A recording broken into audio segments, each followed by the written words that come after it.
Awesome to find out. Morning, everybody. How are you? It seems I'm a lone wolf in New York again. I just texted Annette to see if she was on her way, but I haven't heard anything yet. How's everybody? Happy summer. Happy summer. I think maybe we should start. We don't have anybody joining us from Buffalo, correct? Correct. Okay, thanks. So I'm here. Rick? Yep. How are you? Good thing. Annette, I hope is on her way. Rob? Hi. How are you? Good. Yourself? Good. And this morning I have with me Charles Fields. Good morning, everyone. I haven't met. I was supposed to be in Albany this week, but some things got changed. I'm the Deputy Secretary of State for Business and Licensing. And I'm happy to have him here. Maybe we can do roll call up in Albany. Sure. I'll start. Whitney? Whitney Clark, Can you do that? Director. Could you do roll Yeah. call? Thank you. Sure.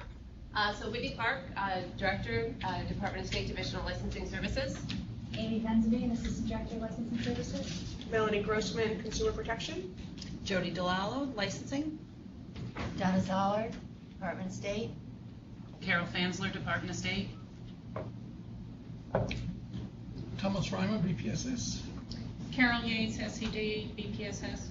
Cheryl Winston, SED, Public Schools. Mark Mastrobuno, Department of State. Denise Tidings, Department of State.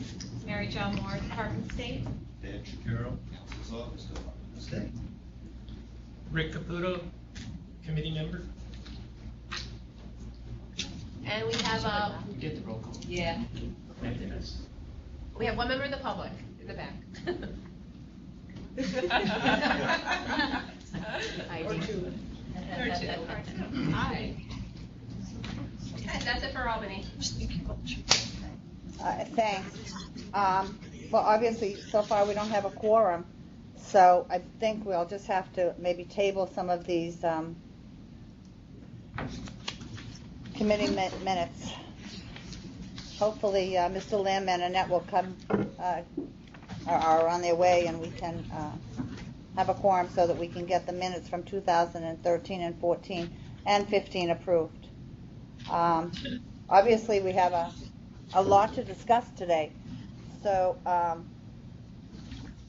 Denise, maybe I'll turn it over to you. Okay, good morning. Morning. First of all, I would like to thank Dorothy and Cheryl and all the nail specialty subcommittee members for their invaluable assistance and helping us update the 250-hour nail specialty curriculum. Stayed 250 hours. We kept within the normal hours. And just to give you some highlights of the changes, we pretty much updated the language and the terminology. We clarified subtopics where necessary. We reordered a few of the subjects in the beginning and the delivery of the program for a smoother delivery. All the hours pretty much stayed the same. We went down in nail wraps. We went from 25 hours down to 12. And I know some people are concerned because of the exam, but we'll most likely make some adjustments on the exam to be reflective of the new curriculum. We took nail gels from 20 hours up to 30, a more popular service that they would like to spend more time on, and combined retailing techniques and business practices. So the hours did remain the same. It's just a combined subject area. And our unassigned hours are 35. They did drop down only 3 hours, so you still have a good amount of flexibility to make course adjustments as your school finds necessary. And we did add a subject. We added alternative nail filing techniques. That was not in the former curriculum, and it is something that they're doing out there that they should be adequately trained in that area. And Other than that, there's not much else that I have to add on that. I don't know about Dorothy or even Cheryl at this point, if you want to make any comments. Again, I want to thank everybody that worked on the committee. It was an arduous task. We had a lot of input from everybody that worked on the committee, and I want to thank them, and of course everybody from the department. We cross-referenced everything with the most current versions of the textbooks that the students currently are using. So I think we're pretty good, not only now, but in the foreseeable future. We try to keep generic in some terms, but yet really focus on the disinfection, sanitation, and client services being foremost in every subject. Nail filing we thought was something huge that needed to be added, and everybody on the committee agreed with that because there are a significant amount of filing being done. Gel nails, not only is just the application of the gel, but all the polishes, the curing, and all the tools that go with that. I think we pretty much in depth covered that. The heavy nail and liquid powder extensions pretty much stayed the same, even though some of those techniques have changed a little bit, the applications and some of the chemicals, but we kept it generic enough that going forward would still be in tune to what's happening in the industry. Most of us on the committee reached out to a lot of nail techs to see what was going on and asked them all the different products and what's happening. So I'm pretty confident that we're right on task. And again, thanks everybody for working on this. It was it's a work in progress, and we're pretty pleased with it. So it's a proposal. Very good. That's the proposal.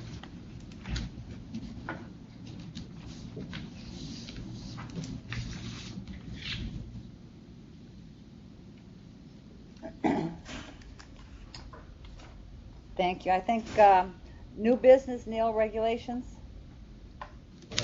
Linda Baldwin. Hi. How are you? Linda Great. How are you? Perfect timing. Perfect timing. Perfect timing. Linda, we just got to the portion of the agenda where you were going to be discussing the new nail regulations. Oh, perfect. Yes, I see. Item 3. Great. So do we want to focus on just the nail regulations or also the new legislation? Why don't you talk about the new regulations, Linda, and I'll talk a little bit about the new legislation, specifically Okay, the great. drinking license. Wonderful. Okay. So back in early May, we took a very close look at operations in nail salons as a result of a New York Times article, which I'm assuming that most of you all have seen. Mm-hmm. And out of efforts that involved multiple agencies that had interests in what was happening in the nail salons, we came together to discuss a strategy as an administration, and it was determined that one of the ways that we could make a significant impact as the state was to take another look at our regulations, and so and to do it rather quickly. So many of you have heard about the emergency regulations that were filed. There were 4 of them, and there was also one additional regulation that was submitted as a proposed regulation because due to the complexity of the nature of that regulation. So I'll go through them one by one. The first regulation concerned workers' rights and the need to inform workers of their rights in a way that would empower them to file complaints if necessary against employers or just be aware of their rights to begin with. And so a poster was created, the Nail Salon Workers Bill of Rights, and an emergency regulation was passed requiring appearance enhancement establishments to post that poster up in their place of business. The second regulation involved notice of violation of unlicensed activity. And it had come to our attention that there were many more than we had originally thought, but that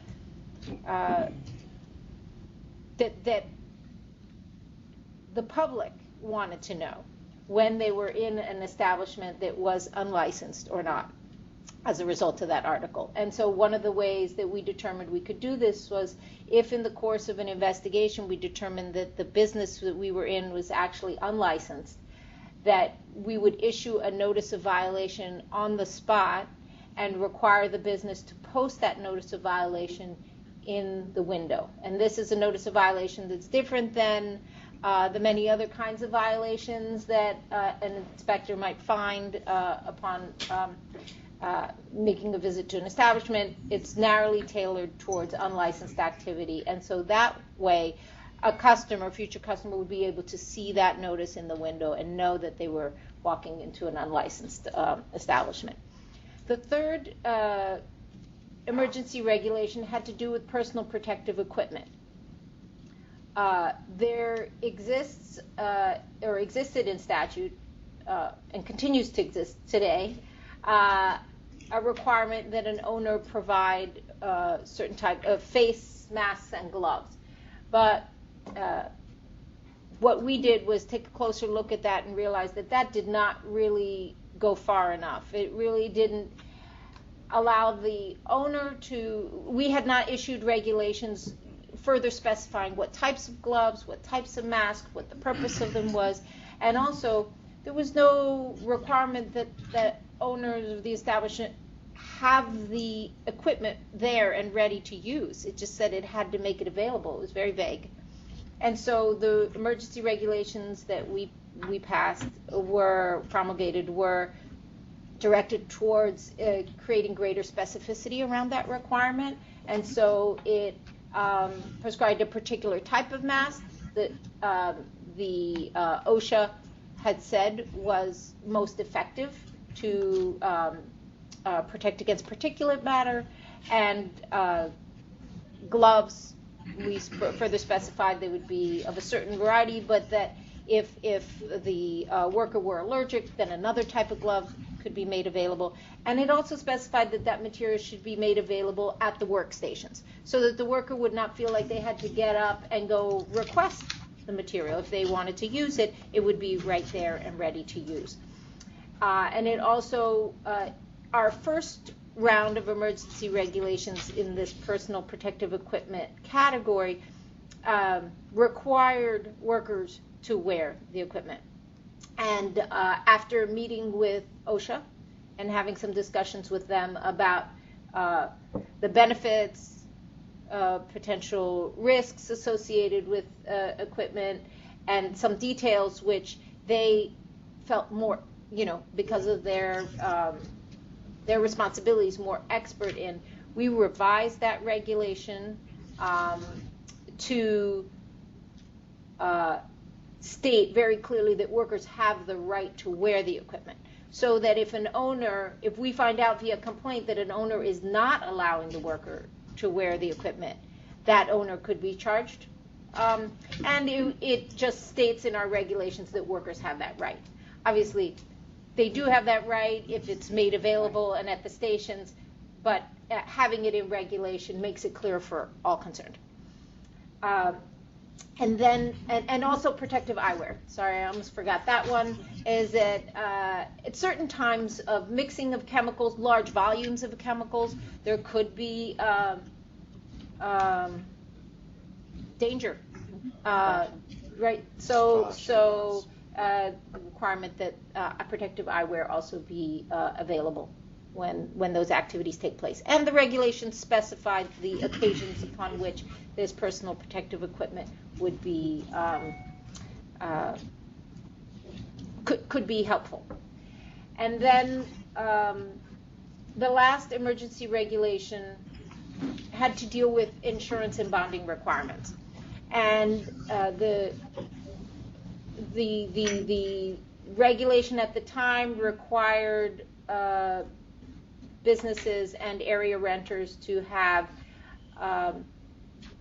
coverage, liability coverage, either in the form of insurance or a bond. The bond amount was $50,000. Insurance was $25,000 per occurrence, $75,000 total in aggregate. And what our emergency regulation did was increase the level to 75 in both categories, which made sense upon reflection, and also established a new bonding requirement, which is called a wage bond. And that wage bond essentially guarantees, for the amount of the bond, any wages that were due and owing and unpaid. And that wage bond was added as a requirement because of all of the information that we had been receiving about workers really not getting paid minimum wage. And so it guaranteed that if a worker were to come to us with a complaint and file a complaint with the Department of Labor or anyone else in the courts, and it was found that their complaint was valid and it was adjudicated and wages were found due and owing, that there would be recourse, because in the past the complaints had been taken through those steps and there was no way to recover because the business would just fold. And so that emergency regulation requires a wage bond in staggered amounts, and that regulation was also amended on June 10th, along with the the personal protective equipment emergency reg. The wage and bond one was amended to specify that it's not the number of employees, but it's the aggregate amount of money paid to nail workers. And so rather than counting individual employees, we're counting full-time equivalent employees. So if an employer has 5 part-time people who come in 1 day a week, they actually won't end up being required to get a wage bond, because the minimum number of employees is 2 full-time equivalent employees. And the reason why that was drafted that way was because we did not want to require a hair salon, for instance, that had nails as a really side activity on the weekend to be required to go out and get a wage bond. Our sense was that this is not where the problems were in the industry, and that it was really in nail salon businesses operating mainly and primarily as nail salons.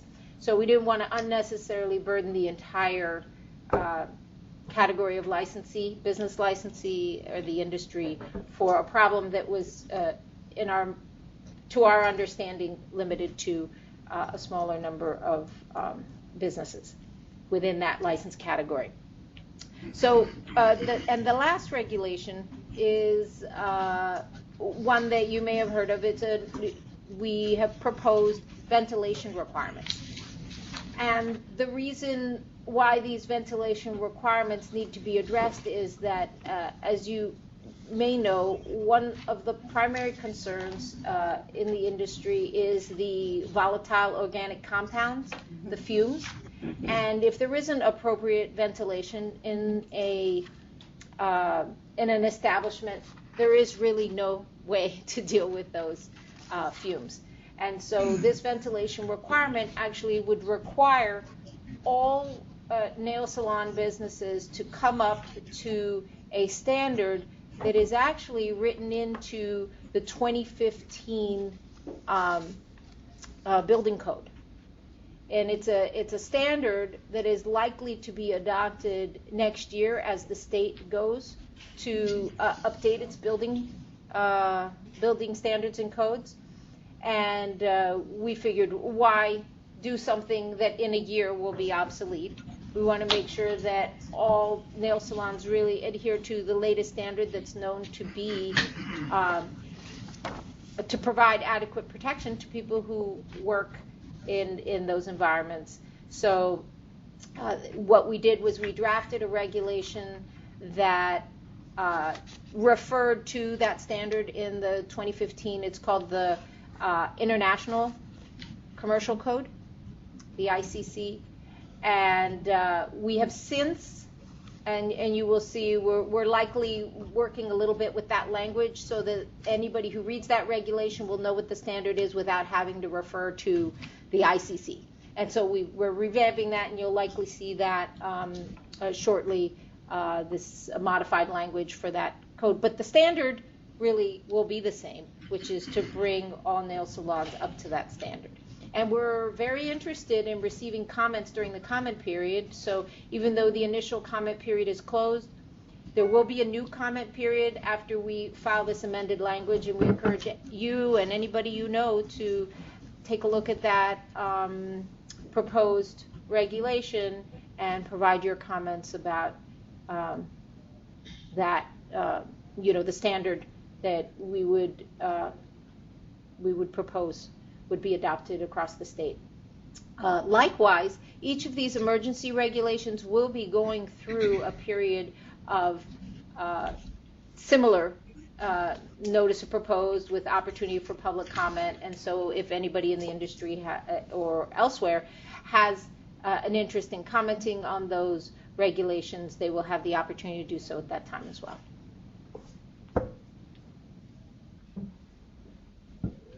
I hope that wasn't the first time any of you had heard about it, because that was quite a lot of information.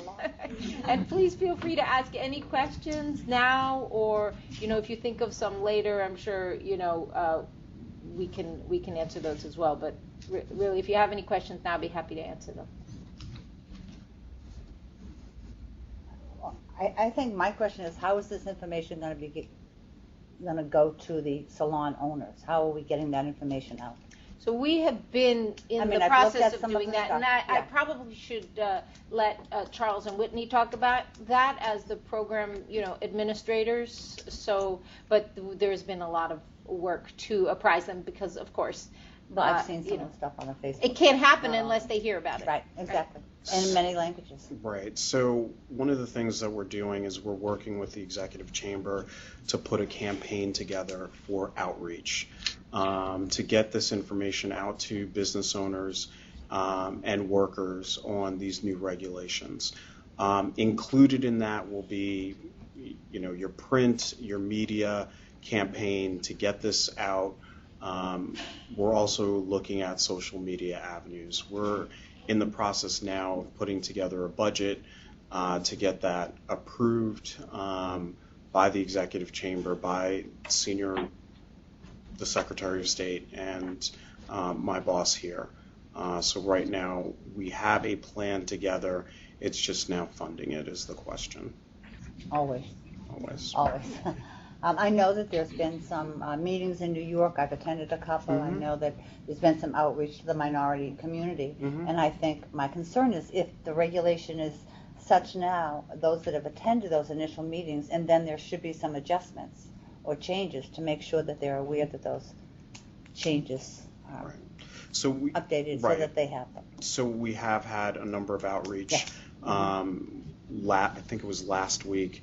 We also had, media from the Chinese mm-hmm. community that we did a panel mm-hmm. to discuss this. We are in close conversations with the Korean Nail Association mm-hmm. as well, the Hispanic Nail Association. There was some outreach done there. So I'm actually meeting with the Korean Nail Tech Association tomorrow. Okay, so we also have met with the advocates, mm-hmm. the worker advocates as well, to solicit mm-hmm. their feedback from all the efforts, and basically a collaborative opportunity for them to provide us with feedback. Mm-hmm. So some of the ideas is at the bus stations where a lot of the nail salon workers are picked up, have dedicated advertising there mm-hmm. as well. Well, I can tell you that in almost all the salons in the city have the worker bill of rights up in many different languages, and those of us that have been in and out of the salons the last couple of months have seen them. Mm-hmm. So I'm very happy to say that that's happening. And there's also a couple of community social media pages that are mm-hmm. asking people to sign up to get information and stuff. So I think that everybody's done a pretty good job. One of the things that I did hear last week at a meeting that I went to was In the city, many of the salons are on the first level with residences above. Mm-hmm. And I think some of them are concerned that they're retrofitting their establishments is going to take such a huge amount of money that maybe it won't be profitable to do some of the other stuff. So are there any other alternatives that people are looking at, like vented tables or independent vents? So I can speak a little bit to the ventilation Right. requirement because And I think that's a concern in the city. Yeah. That is some of the information we're looking to Okay. solicit during the public Right. comment period. The proposed ventilation requirement does include point of source ventilation. Right. And so it would address precisely, that issue. The degree to which it will be difficult to join that new ventilation system with existing ventilation. That is information that we're looking to hear from the industry on. But there is a potential that it could exist in parallel with an existing system, depending on how the renovations could work. And there are a whole variety of nail salons in different types of buildings, absolutely. and with different degrees of current ventilation. And we're looking to get information and feedback on what owners think it might take to bring themselves into compliance on that. And we will consider all those comments as we move forward with that requirement. I think all of us have to encourage the salon owners that we're working with in the local groups to make sure that they give that information to you, because in some instances it could be a significant amount of money, and I think some of them are concerned about the cost.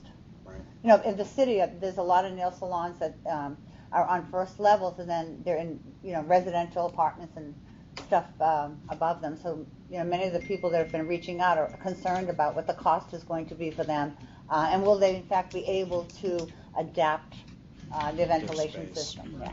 Well, in the situation where there's residences above a nail salon, it's even more compelling to improve the ventilation requirement. the entire So I city. would actually think of those as great categories of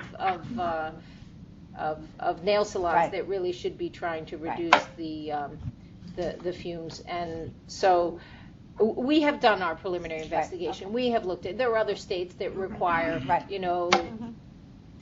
venting at the table. So we're not doing this without having done a certain amount of homework on our end. What we don't know is how difficult it is to retrofit into a certain type of building, a building that's built before 1950s, all of that. Sure. So, but in terms of if we were walking in from scratch to a new space in a fairly modern building, we have determined that that's an expense that should be considered when opening a new business.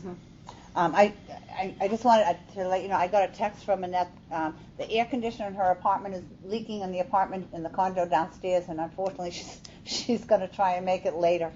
And she sends her apologies. It's very unusual for her not to come, so I was very concerned maybe she was stuck on the traffic on the FDR. But I just wanted to relay that to everybody.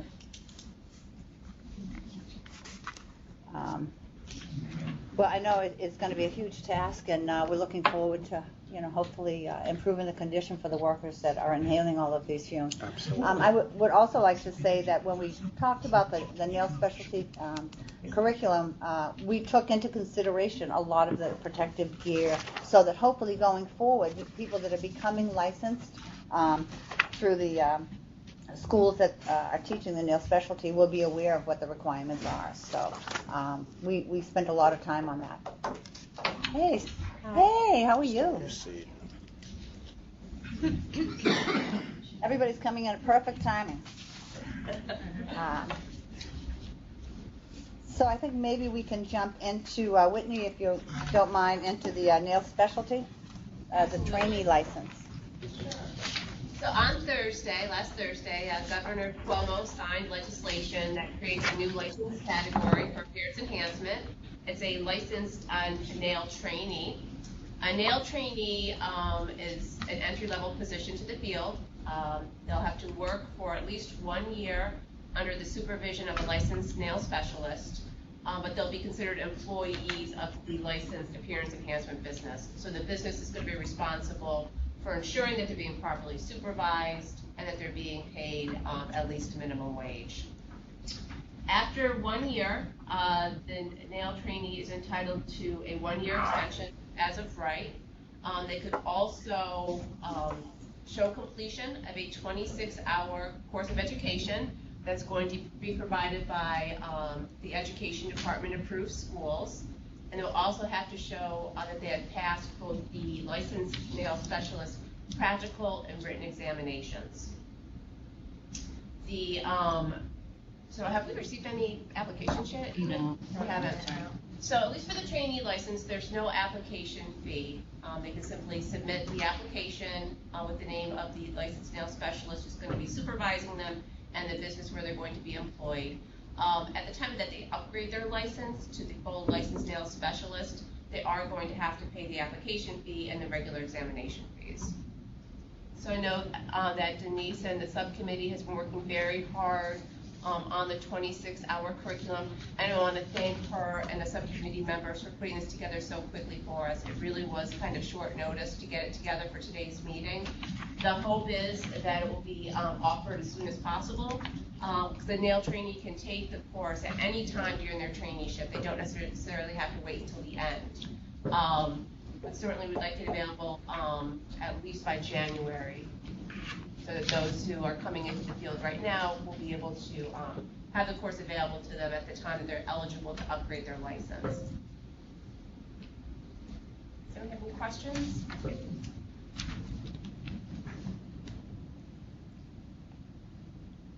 Any questions? I'd like to thank Denise and the other subcommittee members that worked feverishly last weekend to get this done. It was definitely an interesting process. From going to the 250-hour in-depth program to creating something for 26 hours was very difficult for those of us that have worked on these curriculums. I understand the philosophy behind it, and I just want to say I'm not comfortable with it. I'm very concerned that a licensed nail practitioner would be teaching the disinfection and sanitation practices.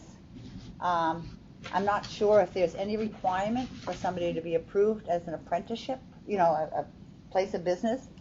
I mean, if we look at what transpired to begin with, I'm very concerned that those that have been out of compliance are now going to be in charge of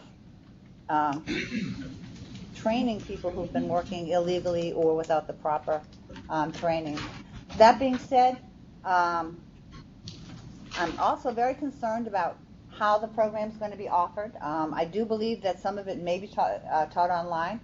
I know that there was, Whitney, that you mentioned that it was going to be taught by schools. Carol, Thomas, is this something that you will be approving for licensed schools? Will the school have to be a nail tech, a school that's offering nail specialty currently, and how is this going to work? I mean, from the curriculum point of view, it will be no different than any other curriculum. The school will submit the standard curriculum, get a curriculum ID number, be approved, and then teach it and test in the same way as any other curriculum. So from the technical side, it's not very different. Now, the text of the law says that it can also be taught online.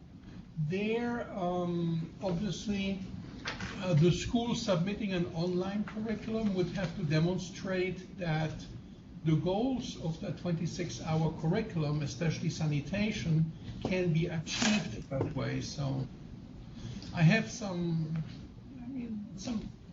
doubts right now. Yeah, we have not determined if it will be limited to nail specialty schools. I could see a bartending school say, hey, I could pick up some extra money, let's try it there. My concern exactly. Yeah, we haven't talked about that. But I think it's something that we will be talking about as we see what happens with it. Is it your feeling that you think schools are going to be willing to do this? Well, if you are currently approved for a 250-hour nail program, I don't understand how somebody would continue to teach that program where I can do 26 hours and give somebody a permit to work for a year. It doesn't seem advantageous for somebody to continue to offer a 250-hour approved program and all the expense, including staffing, etc., that goes along with that, when I have the option of taking a 26-hour program online or maybe in a hybrid course and continue to work and make money at the same time. So, I think it's a very slippery slope, and I think it's going to affect those schools that are currently nail specialty schools, and I'm very concerned about that. And one of my biggest concerns, I'm sorry to interrupt, is in what languages is this going to be offered. If the majority of our trainees are not English speakers, and we're offering the nail program in maybe the current languages of Korean and Chinese and maybe Russian, is in fact that meeting the current need for those that are in the apprenticeship or the trainee program. So I think there's a lot of loose ends that just really haven't been thought out along the way. And then if the person moves from one salon to another, does that affect the training program? Do they have to work at the same salon for 1 year?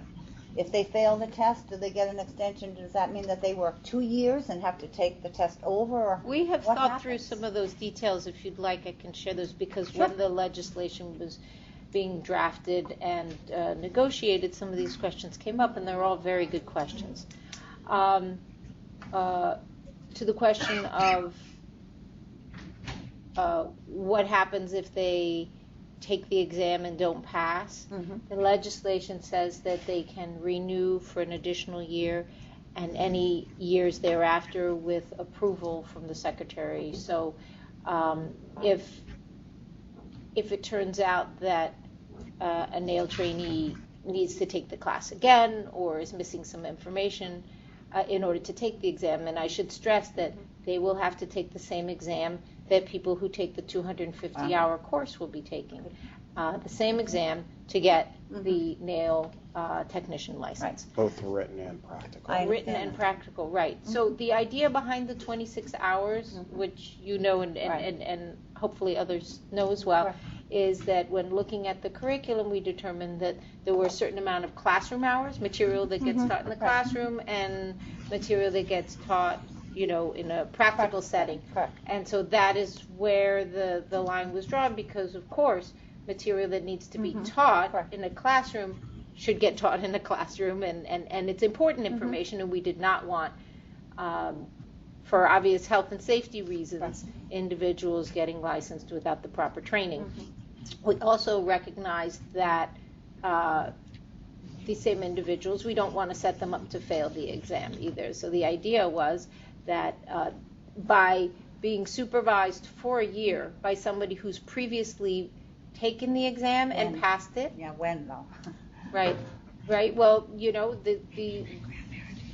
we are hoping that because eventually these trainees will have to get licensed as nail technicians, they will be learning what it is that they need to learn in order to pass that nail technician's license. One of the thoughts that I had was that it would be good if during those 26 hours, and I don't know if that was shared, is that there would be some element of that 26-hour course that would preview, in a sense, what's going to be on the exam, so that at least the nail trainee has a sense of what they're about to go through with the exam. I'm not, as the general counsel, I'm not as steeped in programmatic and the training as the others here, but I imagine that there's probably a certain amount of that gets covered in the 250-hour course, and not sure if that will also get covered in the 26-hour course, but that would be important they would know whether, in fact, they have the... You have a 20th meeting? floor. 20th floor, that's the other elevator So bank. go down, yeah. 20. Well, So that, anyway, I'm sorry, go well, I mean, ahead. the concern I have is the person that's training the practical portion. What happens in any profession is what they teach in a school, the basic, the Sure. absolute, correct way to do it is not necessarily the way that the practitioner in the salon teaches it. Because you develop little shortcuts and maybe not necessarily the correct way. In addition, that person that's training them, when did they learn? How long have they been out of school? Would they be eligible to, or competent to teach somebody how to prep for the practical exam? I don't see that happening. I mean, it's a very It's good. very different. It's a You know what I very mean? good. Just down the road, I No, just- these are very good things, questions. and there will be regulations Questions. associated with it, so we can add further specificity if, as a result of some of your recommendations, you think that would solidify the course. I we mean, can it's consider that. again, as Linda's saying, it's very good questions. It's something that we will have to evaluate once the first group of people start taking Right. the tests, and we look at pass rates and failure Right. rates. The same argument could be held for a parent teaching a child how to drive. Absolutely. Of So, course. right. Of course. So I think I get it. once we have some data to go back, we can evaluate and tweak if required. Right. I think the thing I'm concerned about is I would hate to see anybody take the course, work for a whole year, not become licensed, and then continue to work and not get the education that they absolutely need to be able to pass the test to begin with. I mean, if we look at currently our written pass-fail rates for the practical, for the written portion is very difficult for many of our non-English speakers to pass the exam. And because that's a vulnerable group to begin with, and this is the group that we're addressing, I would hate to see people take more advantage of them and pay a significant amount of money for a course that may or may not help them, but in their mind they think that once they take this, then they're going to be all set. And I think that's the slippery slope that I'm a little concerned about. We also were concerned, and I'm sure Whitney can speak to this, 'cause she's working on this, about the availability of courses and training in native in the Absolutely. languages that people Of speak. course. And so any thoughts that you have about whether that will be possible?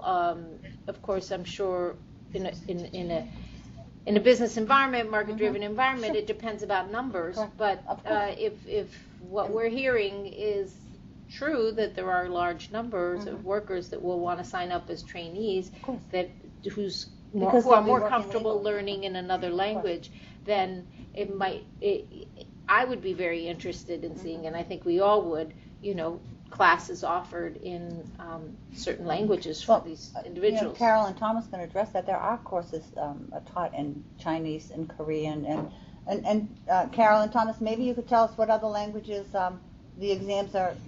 The current nail program. We do have classes taught in Chinese, Korean, to a lesser extent Russian, and Japanese. I always check that the exam is available. And Spanish, of course. That's so common that I nearly forgot that. But I'm always checking first if the exam is available in those languages. Right. And then if it's not, then I tell the school, sorry, it's not given in that language, so your students will have to take it in English.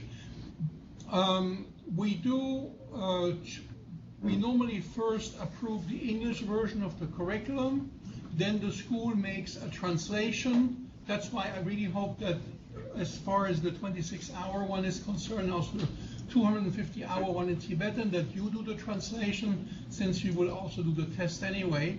But the school then does the translation. There's a notarized affidavit by the translator. I make sure that there is some instructional material in that language available. It won't always be the full textbook by any lady, but at least something. And if they say handouts, then I say, okay, bundle them and send me a copy of every single handout. Even though I cannot read it, at least I know it's there. And I can show it to people who know the language. So That's the process we have.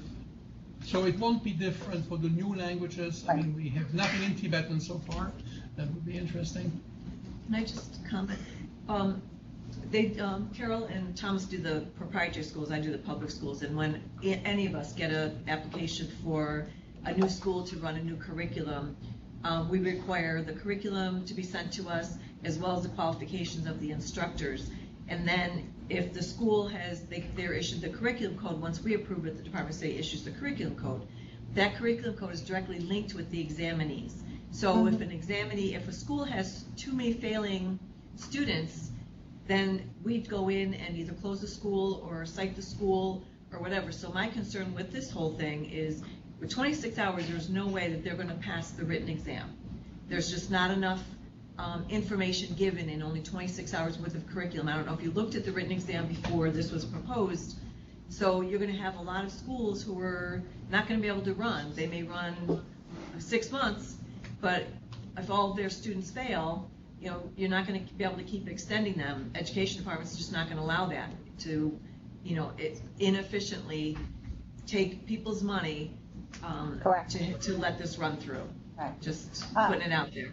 Yeah, and exactly how I feel, and I one of the things I'm very concerned about is that people are going to go through this program and they're going to fail, and they're just going to continue to work again, and then they're going to take the course again, and they're going to be paying all of this money, assuming that they're going to pass the written exam. And for those of us that have worked with people with the 250-hour exam, know that if English is not their first language, and there isn't a lot of resource available, it's a tremendous amount of supplemental material that the schools and the teachers have to provide for them. And I mean, I have curriculums approved in both Japanese and Spanish. We don't teach it, but just if you have a non-English speaker in your program currently, it takes a lot of additional time, energy, and resources to try and get that person to pass the exam. Mm-hmm. So even though I worked diligently on this 26-hour program, I'm not in favor of it. I feel it's a way toward deregulating the entire industry, which has me extremely concerned. But it is what it is. But I do believe that it's going to take a lot of oversight to make sure that at a minimum this 26 hours and then additional material is provided to these trainees, so in fact they can ultimately pass that exam. And if that means that they're going to have to self-study, that may be great, but if the resources are not available for them to study, how is that going to happen?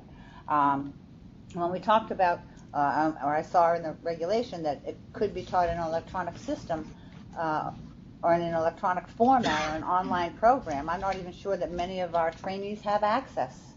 So I mean, there's a lot of hanging concerns, in my opinion. But I think we'll have to monitor it and see how it goes. And in the meantime, I have to assume that we'll be doing some test revision just for the 250-hour that we've revised going forward. Would that be correct, Denise? And we may need Whitney? to. Yes? We may need to go back. Yeah, we may need to. Because there's a lot of material in this 250-hour curriculum that hasn't been really tested. And, a lot of in-depth theory based upon some newer procedures and new chemicals that are coming. The current NIL curriculum is at least 10 years old. So as the industry constantly evolves, we also need to make sure that those those trainers of the trainees have the most recent information so they, in fact, are training them appropriately. So it's going to require a tremendous amount of oversight. Would you like to understand that there's going to be now a 1-year period, then they don't pass it, they have another year? Sure, but what happens during that year? And now they can go back and get another application for another year? Sure. And so on and so on. But not somebody that graduated from a 250-hour program that fails. No, right. Interesting. We have a Like dual this- standard here. Why would I take the Like- program? My crystal ball tells me that we're gonna see a lot of these trainees doing other things in the salons Well, they'll that be they're not waxing, supposed to be doing. waxing, exactly what they're doing currently. Do you see this being extended beyond nail specialty to the other appearance enhancement areas? Greater. I hope not. I mean, I think that's something that we have to be extremely careful about. If you're allowing this to transpire and nobody's really monitoring it to make sure that we're not back affecting those people that, the workers, and protecting them with a Bill of Rights, I'm not sure how to monitor this so that it doesn't go into a total deregulation of our industry. That has me extremely concerned. I feel as if we're rewarding those that are unlicensed and creating unlicensed and an underground economy, but yet those that are above the law and doing things the right way don't get penalized. Could I just speak to that? Because Sure. that is exactly the opposite of what we're trying to do, and so I didn't want it to go unaddressed. There is side by side with this, which we haven't been talking about, an additional enforcement effort. And that's part of the legislation as well. The legislation didn't just address the need to establish a trainee program to allow people to, the idea behind the trainee program was to bring individuals out of non-compliance and provide an opportunity for them to work while receiving training. And that we perceived as moving in the right direction, more regulation, not less regulation. They'll be registering, they'll be known to the department, they have to say which business they're working in, and so that business will have to be licensed. And beyond that, the legislation actually had a stepped-up enforcement aspect where there are greater penalties for operating without a license. And so what we were hoping to achieve by this dual focus was to ensure that the industry understands that it will not be tolerated working in an unlicensed capacity, and that the penalties will be greater, not just higher financial penalties. It would also be a misdemeanor now. And the Attorney General has greater powers to enforce our orders. And so all of that together should lead to greater compliance and more businesses operating within the regulation that we've established, because we are hoping there will be no downside for complying and plenty of downsides for non-complying. And so our conversations with the industry have led us to believe that they are concerned about the enforcement aspect and that they do want to comply. And so, in fact, we've seen an uptick in applications for businesses, right, Whitney? It's about 4%. About 4% since the The New York article. Times. Right. So Well, there's a lot of buzz on the street, everybody knows. Right, I mean, so- it's out there. So I just didn't want to let that comment go unaddressed, because really we spent a lot of time thinking about how Right. we could do that. And one of the ways we could do that is to bring current practice, which is happening and which is unregulated and is outside of the purview, and bring it in. And having people be able to become known to us and register while we know where they're working actually allows us to monitor this in a way that we weren't able to monitor before. So that's the goal. That is the goal. Obviously, That is we the wait goal. and see Right. what happens, but it's really, something that was well thought out and not done, in a way. But we'll see. Well, it remains to be seen what happens. Again, I'm more concerned about the practitioner that's going to be training these people to make sure that they get the training that they need in a timely fashion. If you know, the majority of nail technicians work 50, 60 hours a week. I'd like to know what kind of training program they're having and who's documenting it. Is it the manager that's there?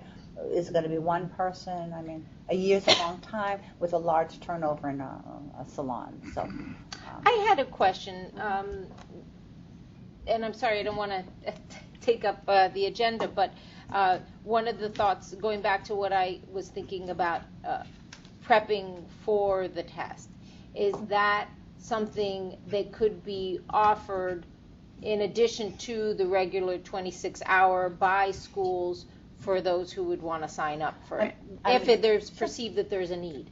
Maybe in particular for people who aren't native language speakers, some kind of a booster course. And would that need to be approved by anything SED that's done before in a it's school up? would have to be Okay. approved, yes, absolutely. There's just a thought I had. We already have that, like for cosmetology, there's a refresher that people who have their certificate but who haven't taken the test then, they can take that, and it's optional. And it's flexible too because it's targeted with an interview of the applicant where their weaknesses are. So this would be no problem at all. In fact, I was thinking of something similar. Nail technician exam prep course, optional, given in the different languages. Yeah, I mean, there would have to be a prep course, obviously. That's just something that I was thinking about because, some people may feel like they've gotten top of the line practical training from a very good supervisor, and some people may feel like I'd really feel better going into this exam if I got practical, refresher, make sure that I know everything that I'm supposed to know. Optional. Correct. So just the thought I had. If schools perceive there's a need. I think until somebody finds out how many trainees are actually registered and what the need is. This is all new, it's right, all Charles? new. We have no idea now. We have no idea. So, again, there has to be that period where we look at the data that we have. Right. As of right now, it was signed on Thursday. Sure. So, I know. Amy, we don't have any applications, do we? No, not yet. Okay. So we'll keep a wait and see attitude. Right. We'll keep an eye on it, and maybe what I would suggest is that we have an agenda item where we talk about the data going forward. What do we see? Maybe what we could do is circle back internally, figure out what those key metrics are that we want to report back to you guys, and submit a proposal in terms of these are the metrics that we would like to review at each of our meetings, and see if you guys agree, and then we can collectively decide, do we need to tweak? Right. Well, I think even, and for those that worked on the trainee curriculum, it was very difficult to try and take the main points to deal with consumer protection and to reduce it to 26 hours. It was painful. If we tweaked some things back and forth. I mean, it was very difficult to get a group of professionals together, including salon people, and say, okay, what do people absolutely need to know? And I mean, there's a lot in just theoretical instruction, not in practical. But the great thing is we can go back and take a look at this once we have some data. Great. Right? Yeah, absolutely. And refresh the course if we need to be. And I wanted to echo Whitney, and I'm sure Charles agrees with me. Thank you very much for doing that. Yeah. We knew it was a lot of work, and it was painful. We knew it would be hard to do in that short period of time. So we really appreciate that. Yeah, I appreciate everybody, and Denise, thank you for working so hard on this, and Whitney, you too. It was like back and forth. It was, Thank you. and we appreciate it. Thanks. Anything else, Whitney? Nope, that's it. Thanks. Okay. So speaking of enforcement, we have an update. Okay. Well, Anita. I'm sitting here listening. I felt that we were leading into the enforcement initiative with this new NEO trainee program. Now, we are about to embark on a collaborative enforcement effort with the Department of Labor and Workmen's Comp, where we will be going out in joint teams trying to identify businesses that are not licensed, businesses to make sure we can get them into compliance. With that, we'll be able to identify nail trainees that are in the salons, found in the salons that need to obtain a license. I mean, because not to give this trainee license, then what we will have is the situation of individuals working without a license at all, without being monitored, without having any kind of training. So, I mean, and that balance, then, that would help to identify that, for us to monitor it. So I just think that would be something that would be a good approach. We are going to increase our enforcement efforts than we have been doing previously. And we will, this task force initiative to identify problems in the area would also be upstate and downstate. So again, having that database of information, knowing who we found out there in the salons working without a license, who we approached to try to get them licensed, we will have that contained and have that information. So if we need to revisit a business, we can do that. So, we're going to have a real rigid enforcement effort that is going to be going on. And again, we will be able to share information with the task force agencies. If they see something that they need to bring to our attention, it's the same with us. So the enforcement effort is going to be pretty extensive. The one thing we should also add to that is within the first 30 days of a business getting licensed, that we will have our investigators go out and actually, let's just not call it a full-on inspection, but guide a very new business through the inspection process, help them along, understand what it means to be in compliance, and if there are any violations, the inspector will be educating the business owner, not really writing them up, but more on education. Okay, welcome to doing business in the state of New York. We've identified these particular things. These are the things that you need to work on, and give them a period of time to get those any issues under control, and then we'll go back. So that's within the first 30 days of a new business operating or opening up in the state of New York. And we have been engaging in outreach programs where we go out and meet certain groups and talk. And there seems to be a lot of enthusiasm about this new program. Where I feel that they want to comply, and they feel that the department is giving them opportunity to comply. So it's really been encouraging to see the enthusiasm about this new the new nail laws and regulations. Whitney, can we talk about the curriculum? We certainly can. Before we get into the curriculum, which I understand the subcommittee has a draft for us, I want to touch a little bit on the language issue, which came up during our earlier discussion. Since we started looking at the nail issue in response to the New York Times article, we've been working hard to identify the need to have the language and instruction in other languages. And we have translated our exam into 3 additional languages: Vietnamese, Nepali, and Tibetan. We've also been speaking with certain advocate groups who are interested in either becoming schools themselves or to be partnering with existing schools to either offer instructors to teach in these languages or to partner in some way so that they can offer the exams in existing schools. So we're going to be working closely with the education department on that, and we're interested to hear from any of you any of languages where there may be a need to offer the instruction of the exam. That being said, Denise, I'm going to turn over to you to talk about the 26-hour course that you've been working so hard on. Okay. Initially, there were a few areas identified for us that they really wanted covered, and they we're pretty much had to do with the infection control and the safety and health issues.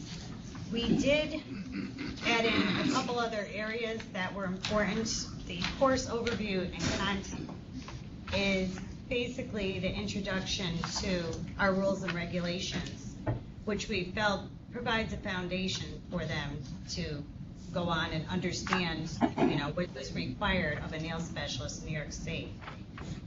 So we did add that. And an hour really isn't a lot to cover our rules, regulations, and statute, but that will be reinforced later on with the client consultation when they'll actually be putting some of those things, into play. So we had 1 hour for the course overview, 5 hours on workplace safety and health, which, you will notice are quite a bit reduced from our 250-hour curriculum. 250-hour curriculum, we spend 4 hours in course overview content, 8 hours in safety and health. Infection control, we've reduced in the 26-hour course to 6 hours. Bacteria and infectious diseases and disorders, we've reduced to 6 hours in the 26-hour one, down from 10. Anatomy and physiology, we've brought way down to only 3 hours.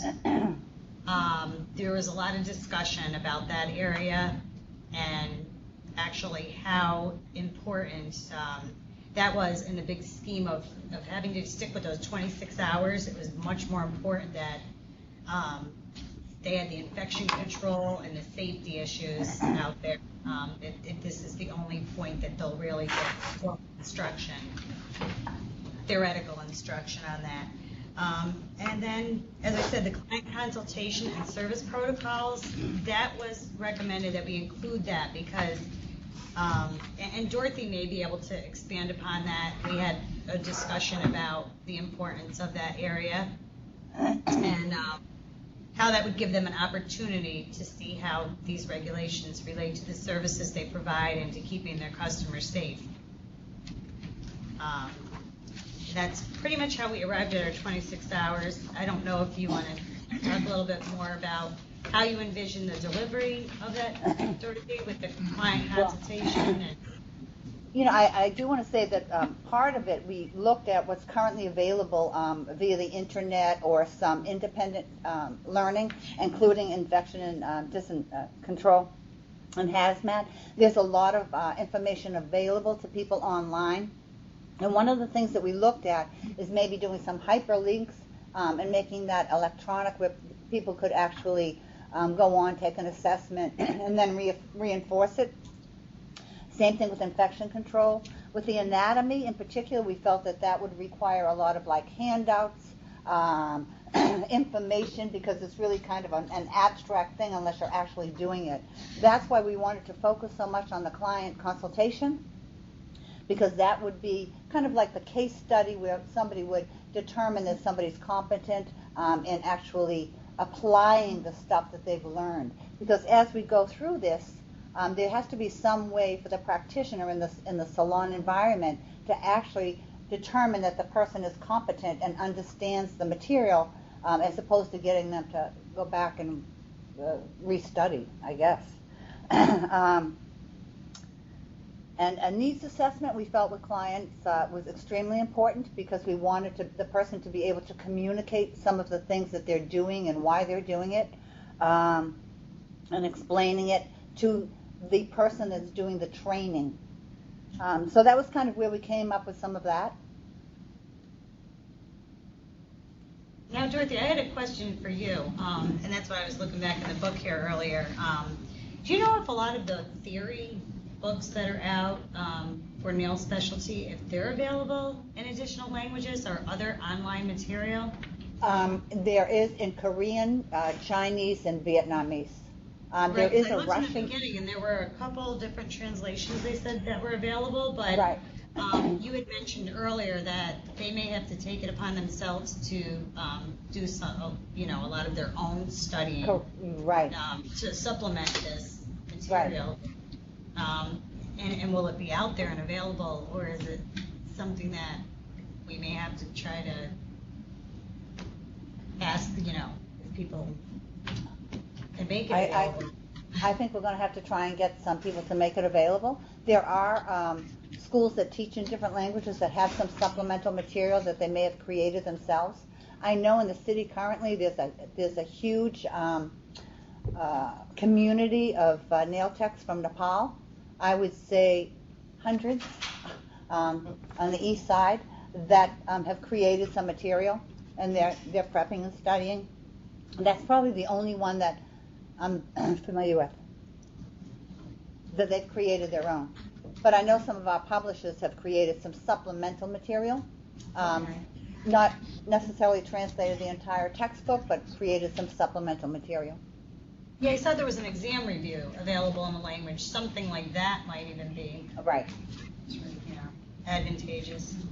Well, I do believe that most of the trainees are going to have to somehow purchase electronic books or material in their language so that they, in fact, could study on themselves. Yes. I had a question, if you could. I couldn't write it down fast enough. For each of the subjects, 1 through 6, if you could just go over what you said the current 250-hour course, how much time that course used to cover each of those. Oh, I see. It should be You in the have it in package. the package? We do. Oh, so I can just cross-reference Sure. that. Oh, perfect. Thank you. Sorry about that. No problem.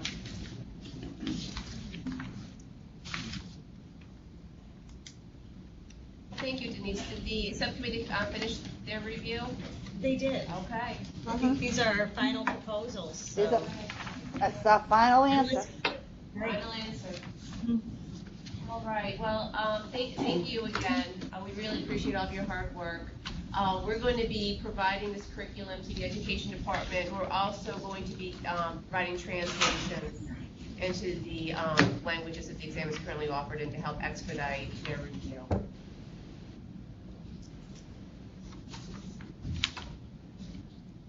Okay. Any public comment? Albany, public comment?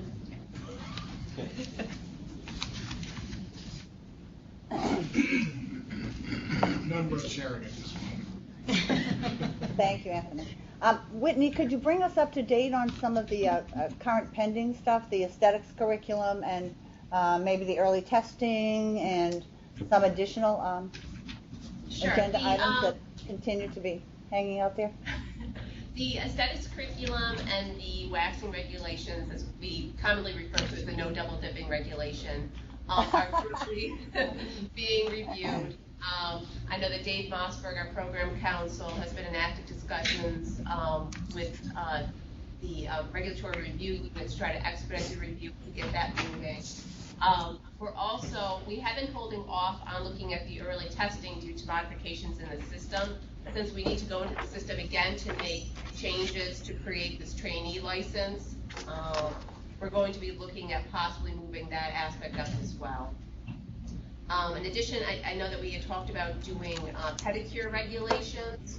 I'd like to add that as an agenda item for our next meeting, so we can start looking at strengthening those existing regulations. And open issues? the only other issue I had was continuing education. Right. The department's looking at making that a departmental bill proposal for next year. Dorothy and Annette gave me a great analysis of regulations from other states and the continuing education hours that those states require. So we're in the process of reviewing that to come up with a proposal for the number of hours that we think make sense in New York. Okay. Thanks.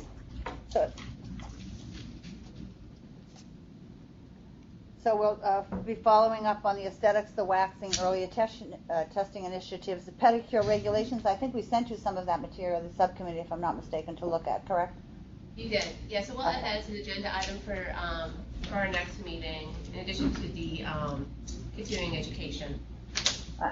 It just seems to me with a trainee license, this would be a perfect opportunity to put the continuing education on the table. This way you could actually work with trainees and current practitioners to keep them abreast of the regulations that are changing. So, and maybe the time.